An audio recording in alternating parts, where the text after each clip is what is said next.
Amanda, can you Yes. believe that we're having this conversation? Yes. 3 years ago, probably not, but now, yes. We're usually right. Well, why don't you start us off by sharing a little bit with the ladies listening about how you found yourself on this journey and how we met? Sure. So my husband and I were married 2018. Didn't really have any issues thinking getting pregnant. And then we decided, the end of 2019 to start trying. And so 2020 went off birth control, all that fun stuff. Didn't expect to have any issues. Went in for a normal pap smear, came back abnormal. Went through the whole process of, abnormal. We need to do a colposcopy. We need to do LEEP surgery. So that first year of us trying was really just dealing with that aspect. So we weren't really trying. It was just kind of, let's heal me first. So that was the first year. And then at the same time, I always had really heavy periods. And Western doctors kind of just always said, that's normal. Everything's fine. Kind of brushed it off. So I didn't think much of it, trying to re-regulate my cycle. I was still ovulating and having regular periods, so I didn't think much of it. So then going into 2021, I was like, well, let's look at diet. I started doing the things that I could control, like, let's try keto, gluten-free, let's try TCM, just kind of throwing it all out there. And the TCM, they did a pretty good job. They kept kind of saying, well, your symptoms are kind of characteristic of an autoimmune disease. Has anyone ever, told you that? And I was like, I have no idea what you're talking about. I'm a very healthy person. But they didn't do like any follow-up. So I did the nasty teas, the herbal medicines. They're gross. Didn't really see much effect. So decided to go to a fertility specialist about 18 months now into our journey. And everything came back normal. All the tests were unexplained. We don't know. Everything looks good. We can do IUI or IVF. And I was like, well, if everything's fine, why are we jumping into that? So I wasn't quite ready at the time. And then that summer is when I started listening to your podcast and reading your book, because it came up on that, Facebook advertising thing. And it really resonated with me. And that was kind of going into like a low point for me, just because I wasn't getting answers. I was really confused. I was trying everything under the sun. I started acupuncture, and I had some pretty profound reactions to that. I would get on the table and I would just have these emotional outbursts, flashbacks to my childhood. And I was like, what is going on? Something deep inside of me needs to come out. I just didn't know quite what it was. But I felt better after going to acupuncture. And then it was, I guess, fall of 2021 that I decided to do your program. And I remember you asking me questions, and I was at such a low point. I was just bawling. I couldn't even talk about it because I was so just devastated. And so then that's where you came into my life. And it was the fall going into the winter, I believe, of 2022, where we started to really deep diving into, the saboteurs and kind of figuring out where those suppressed emotions and issues were coming from. And so that's what we dealt with a lot with in your program, for sure. That's where our journey started. Almost, 2 years into it. Yeah. Well, so what was it though, Amanda? Because you had been trying a bunch of things. I mean, obviously you went to a fertility specialist, you had gotten checked out there, doing TCM, so many different things. What was it that made you want to explore this mindset piece? Because it would have been really easy for you to blow it off and say, you know what, I'm doing a bunch of other things. Why would I do this?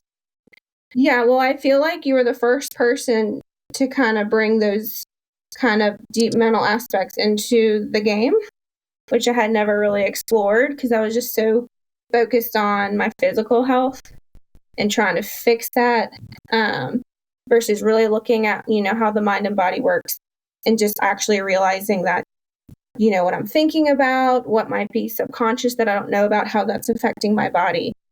And so I revealed a lot about myself during your program that I was completely unaware of, with family issues, needing to set better boundaries, stop people pleasing, why, and going back to like, why am I doing that?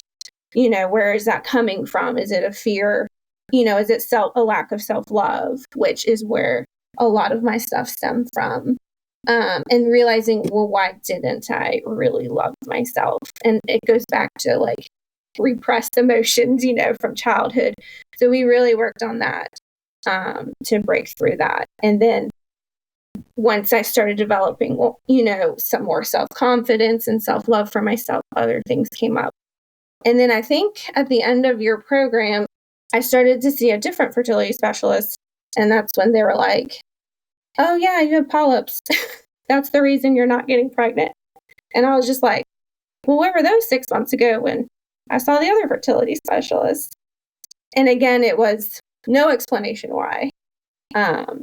Ended up having surgery during that time to remove the polyps, which we named Paul and Peter, if I remember correctly. That's right. Yeah, Paul and Peter were gone, and they're like, "Oh, this is the reason." And continued to still having periods and gut issues and all this stuff. And I was like, I still just don't feel like we're getting there. It's like, let's go straight into IUI and IVF again. And I'm like, not ready again.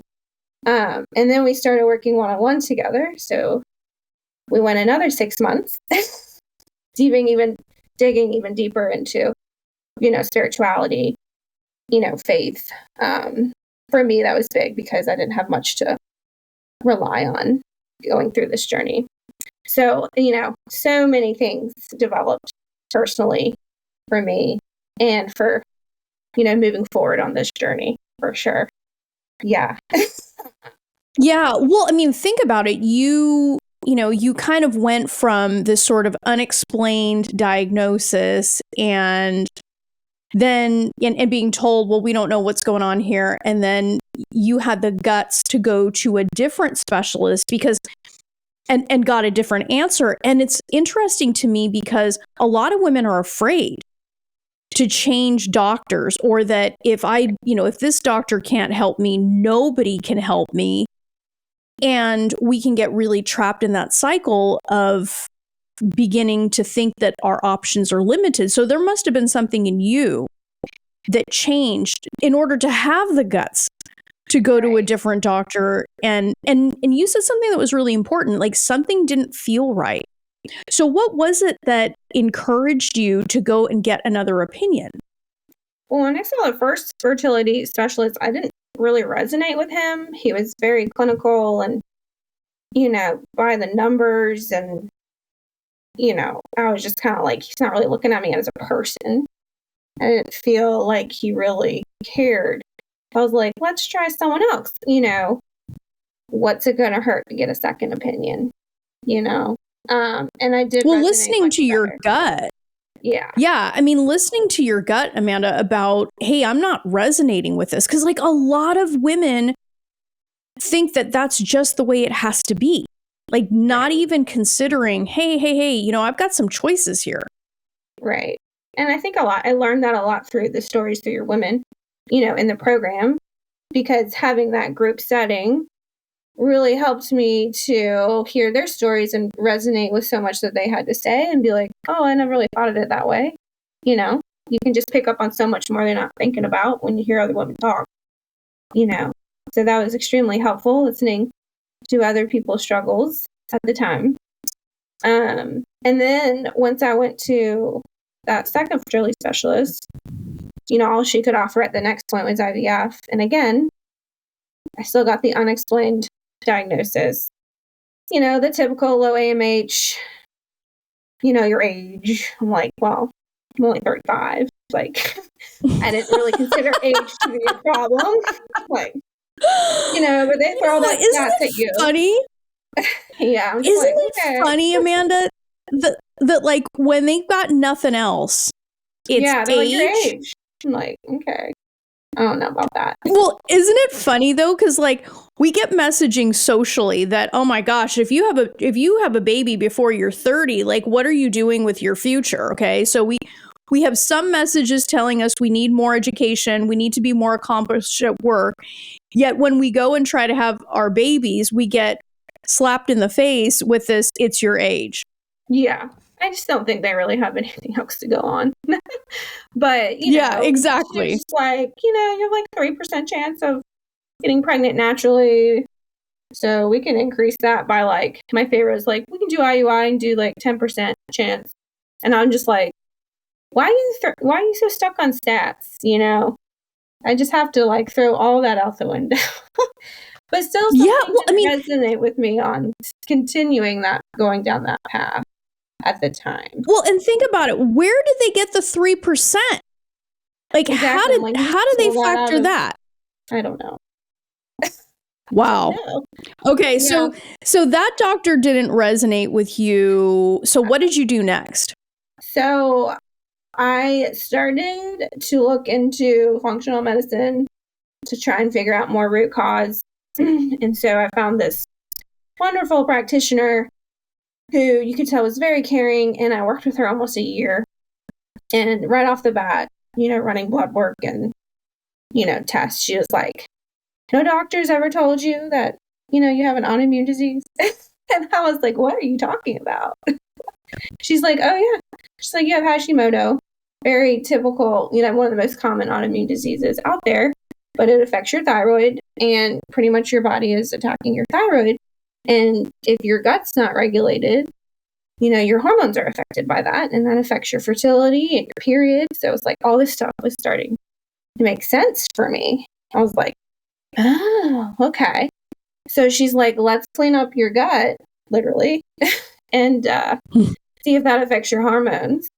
So I went through a pretty rigorous program with her, still working with you one-on-one, working on the mental aspect, and then working with her more on the, physical aspect and my general health. And I was seeing progress, my periods were regulating. I was having less gut issues. And I was just kind of starting to see, okay, this is working.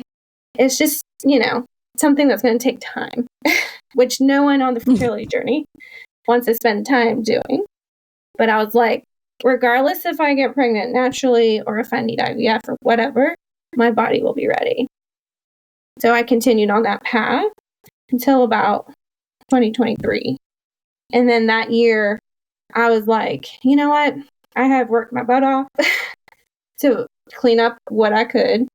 It's time to let go. And that was the hardest lesson for me, was learning what surrendering looks like.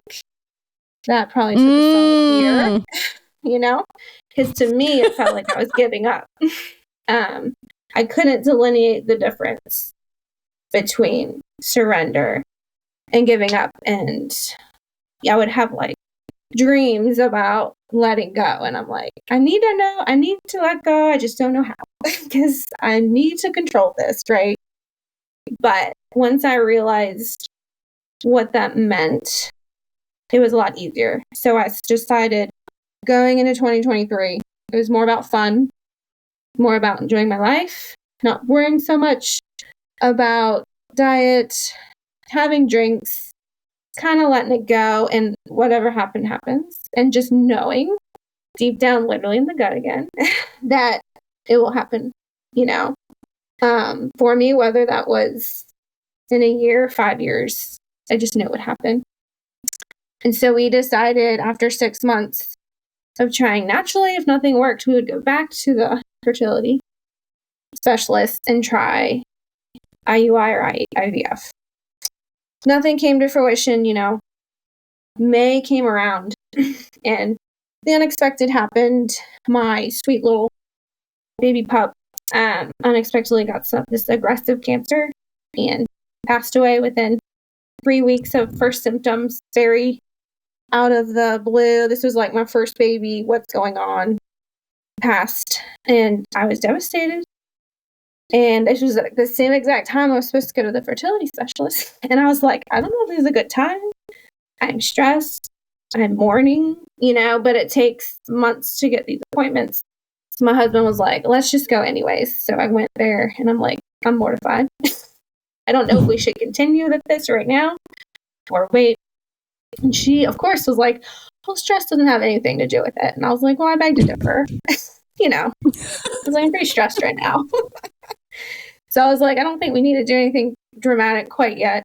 We're going to wait again. So we waited a few months and we went back and she was like, well, I really think at this point, y'all should try IVF. And my husband was just really adamant about trying IUI first. And at this point, I was just like, whatever, just going with the flow. I was like, let's try IUI. And on the second attempt, it worked. Just worked. Couldn't tell you why. I mean, I could tell you why, but it was just more of a like, let go. I was not in control at all at that point, What will be, will be. And I do feel like the passing of, my dog, in a sense, her energy, one door closes, another opens, So it's just crazy. So it's really interesting because you are highlighting something that so many women tell me they crave, but very few women are willing to truly trust in, and that is surrender and living their lives and giving themselves the ability to just live. Like, do you remember, Amanda? It's the yes and. Yes, I can have a life and be trying to conceive and have a baby, as opposed to everything gets shoved aside for this baby. It becomes a very desperate situation, and desperate is not attractive.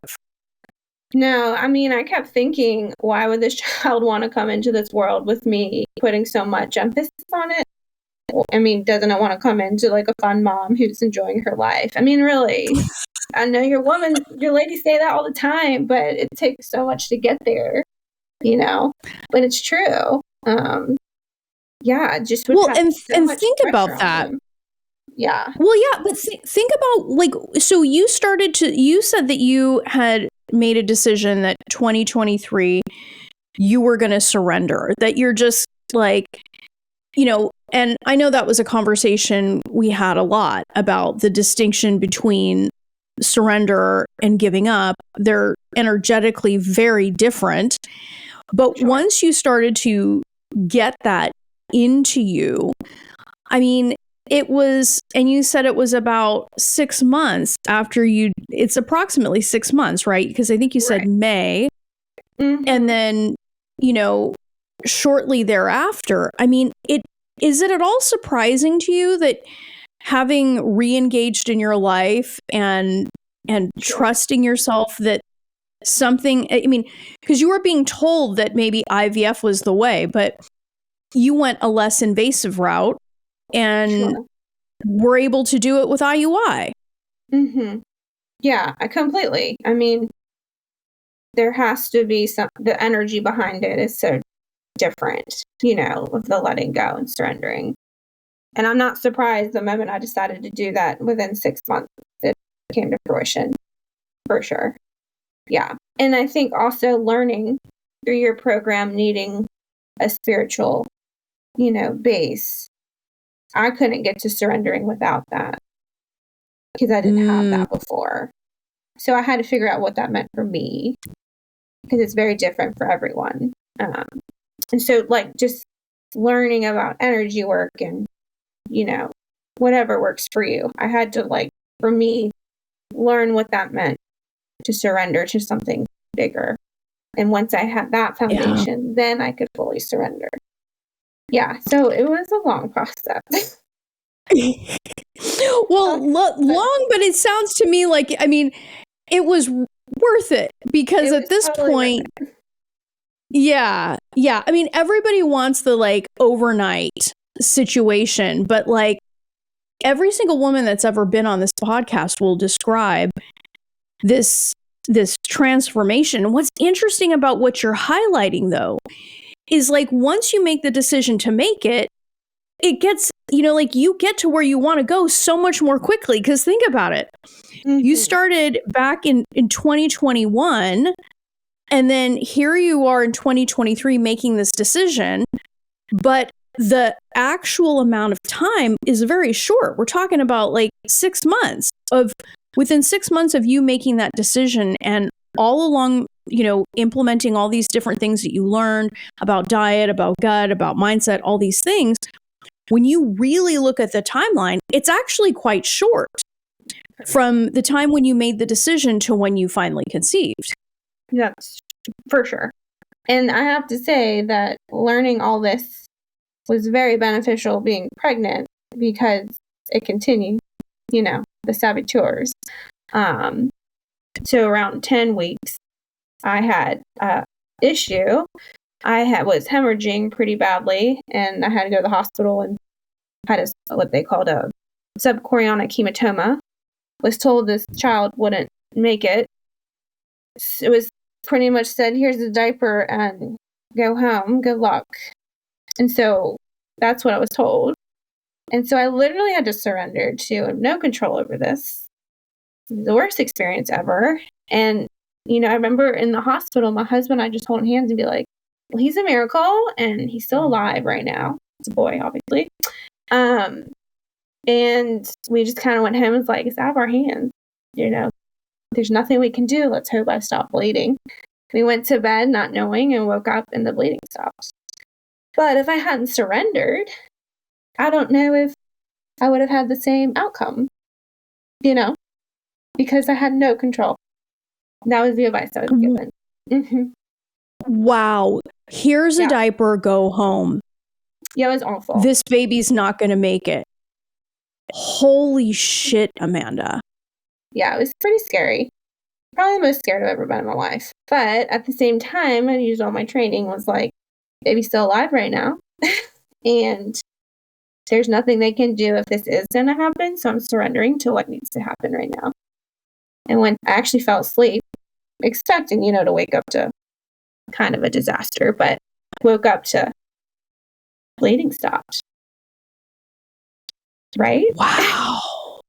So I'm blown away by this. Yes. I mean, think about that. And okay, and how many weeks along are you now? 36. Mm-hmm. And 36. Fine. Yeah. And your baby is fine. So you go from, this baby's not going to make it and bleeding heavily to now you're 36 weeks pregnant, getting ready. I mean, you're going to have your son in 4 weeks. Right. And so what did I do? I changed doctors again. After the way they treated me, I was like, this is not how I want to be treated. Completely. What? Switched facilities, went to another city, got better care, and on a much better path. So again, it all goes to you, training and mental. So yeah.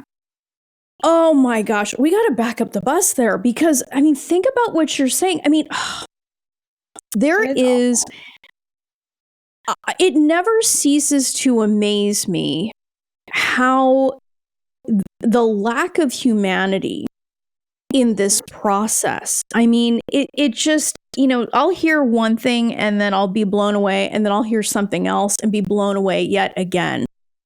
Yeah. The lack of compassion and being so willing to dash somebody's hopes and expectations in such a clinical and disturbing way, and telling somebody, here's a diaper, go home. And then here you are, 36 weeks. You had the fortitude to be able to surrender to what was happening, believing that the highest good was going to happen. And here you are, 36 weeks. I mean, like, what is that about? It's crazy. Well, what's funny is the first fertility specialist I went to, the one I said I didn't resonate with, they told me that that's who they contacted at the ER that night in the middle of the night for his opinion. And I remembered how I didn't resonate with him. So I pretty much blocked out everything that they were telling me based on my prior experience with him, 2 years ago or whatever. And because they kept saying, he's the best of the best, he's a specialist. And I was just like, okay, great, love this advice that you're quote unquote giving me, but I'll take it elsewhere. And so I think that's what kind of led me into that mindset of, you can say that, but I don't believe anything that comes out of his mouth.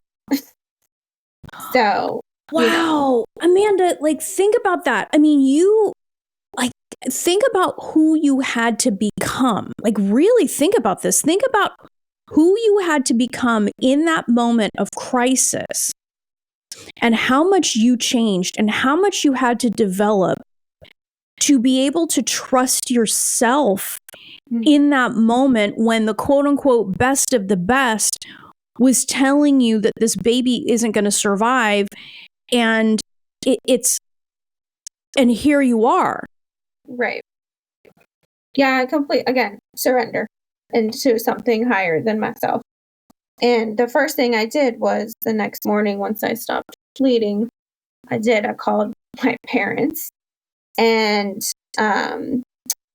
my dad actually knew of this like fertility guru in Hungary or something. I don't know. And he called. It's just like reaching out to whatever you can, right? And the guy called me within 5 minutes in Hungary to tell me everything's going to be okay. And I think it was just that hearing it, that it's going to be okay. It's just really frustrating when you go into the medical system and they just give you the worst of the worst all the time. Like, we really need more empathetic, caring doctors. And they're very hard to come by because it really does make a difference on the mindset, on your journey, 100%. 100%. So just hearing a doctor being like, it's okay. Or the ER doctor could have been like, well, at least, your baby's alive right now. We're hopeful. We don't really know what's going to happen. Instead of coming in like, well, your baby's not going to make it. Here's a diaper. It's just like, how do we get here? Like, empathy and positivity goes so far in your healing journey. And this isn't even woo-woo, Amanda. No. Like, this isn't even freaking woo-woo.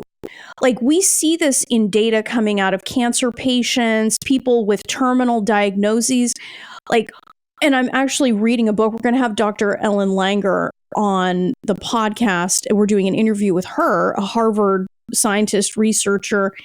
And she actually talks about this, about how what you say to people, and they tracked it with studies in diabetes and things like that, where if you tell somebody's high normal, they'll run with the high normal. And they typically go and like change their lives, improve their health. But when you tell somebody, yeah, you got diabetes, like, a lot of people just give up because they're given this scary diagnosis that actually can be modified with some lifestyle changes. But instead they fall prey to this over medicalized system. Sure. And you're living proof that, hey, you know what? Somebody can basically write you off, but your story doesn't end there. Mm-hmm. For sure. Wow. Yeah. And I do have this to is say, big. They, tracked my hematoma weekly. And the first week I was pretty not devastated, but like kind of saddened with everything. And I was afraid to kind of move. Like, no one gave me really any advice of what my restrictions should be. And I didn't do much. I was kind of not in a place of self-pity, but I was just kind of like, I don't want to rock the boat. It wasn't until I decided I was going to be fine that the hematoma started healing. And because I would go back weekly, I'm not kidding you on this. And for the first 2 weeks, my hematoma was still there and it wasn't shrinking. And then I decided, again, I'm just going to let this go. This will heal on its own. It wasn't until in my mind that I said, this is going to heal. Yeah, that my body responded. And ever since then, it started shrinking, and now it's not there. So it's just goes again to the point of what you think your body listens to, So thoughts are super important to your journey, whether that's health, career, anything. Your body listens. Mm-hmm. Yeah. Wow. I mean, this is so crazy to me. So not only did your baby survive, your hematoma shrunk when you made a decision. And I bet you remember me shouting, it's all about a decision, Amanda. You got to make a decision. Just make a decision. It's like, okay, I'll do that now. But look at you. I mean, but look at where you are today. Like, woman, you're living proof that you cannot give other people more power than you to decide the direction of your life and the direction of your health and the direction of your fertility and your baby's life. I mean, seriously. For sure. Yes. I mean, like all the women say, this goes more into just your fertility journey. This is like a lifelong personal change in every aspect of your life. So, I mean, think about the kind of mom that you're going to be to this boy. I mean, you're not going to let anybody bully you into doing anything you don't want to do with this child because he's a survivor. He's a miracle boy. And as a miracle boy mom myself, I know how special that is. For sure. And yeah, because even with my doctor now, we still butt heads on, best course of action. And I always challenge him and he challenges me. It's just, I think a lot of people are used to whatever the doctor says is right. It's not true. They should be there as your advocate and not so much just do what they say, Yeah. So. Well, what you're hitting on is something that's really important, and to not just mindlessly follow rules, fucking think, right? Yeah. Like at some point you got to engage this brain and decide what's going to be true for you and decide if you choose to be a statistic, because you actually have a choice and you're living proof. Yeah, it's been great.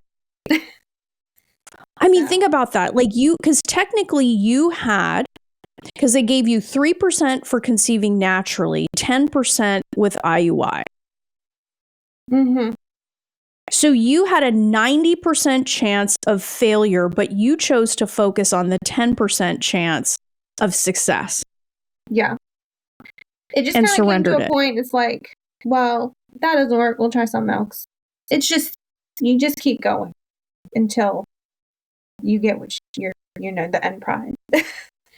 See, okay, I love that you said that, because that is the mark of a woman who is serious about succeeding, because you just keep going. Like, what other option did you have? Right. Giving up. Because you're serious about being a mom.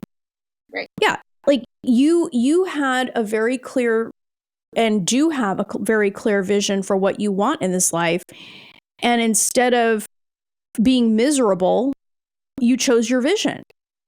I mean, this is, when I think back to when we first met and all of the leaps that you took and all of the work that you did to get to this place, I mean, it blows me away.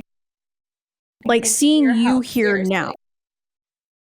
Yeah, I mean, I look back and how, if you asked me 4 years ago, even before your program, to all myself, I'd been like, well, yeah.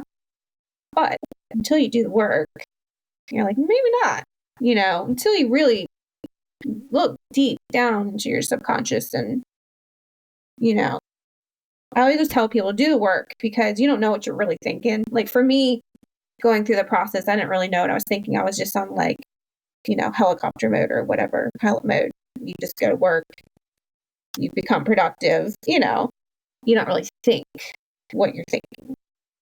So when you really start to break that down, then you start to see, oh, that's why I responded like that. It all comes together, but you got to do the work. Yeah. And there are no free rides. I mean, like, I see this in women so often that, the ones that put their head down and get to work and are willing to look at themselves in a really loving way, because you have to, what's funny is like, I know you said, you didn't really love yourself, but you had to love yourself enough to do this work. Because if you didn't, you wouldn't have done it. There was something in you at your core that loved you enough to want to change the tide and create a different path. Because look at you now, like you're creating a brand new part of your family tree. You're breaking family curses. You're getting past old stories, and you're going to be able to teach your son to be very different. And he's going to benefit from what you've done. Nice work, lady. Thanks. That was one of my goals. Yeah. I remember writing it down. I was like, I'm going to stop this, family curse of whatever is going down the generation. I just remember being like, it's stopping with me. So, yeah. And I think I've done a pretty good job of that. So, yeah. You have. So what would you tell the women listening? Because I always like to ask this question as a, for you looking back on the woman that you became. And if you were back in the day, like now that you're a guest, you're not just a listener, you're a guest. Like, what would you want the women listening to know? Like, what do you think is the most important lesson from your journey and your transformation that you would want the women listening to really take on board and take to heart? Well, I think it all starts at, going back to knowing what you're thinking. So taking the time to sit down with yourself and really figure out what you're telling yourself. And then once you know that, you can move forward. And then at the same time, for me, I've reiterated this in my story, learning how to surrender and giving up that control. I think where those two aspects are the biggest for me is know what you're thinking because your body's responding, and learn how to let go. That's something, bigger than ourselves are going to help, get you to where you need to go on this journey. So that's what I would say. That's beautiful. Yeah. That's beautiful, woman. We are so excited for you, and your life is going to change in such a beautiful way in the coming weeks. I'm so excited for you. This is so great. Well, thank you so much, Amanda, for sharing and being so kind and generous with sharing your story here, because it's going to touch hundreds of thousands of lives. So thank you for that. Well, thank you. The story's touched mine considerably, so it's the least I can do to give back, so thank you, Roseanne. Love this episode of the Fearlessly Fertile podcast? Subscribe now and leave an awesome review. Remember, the desire in your heart to be a mom is there because it was meant for you. When it comes to your dreams, keep saying hell yes.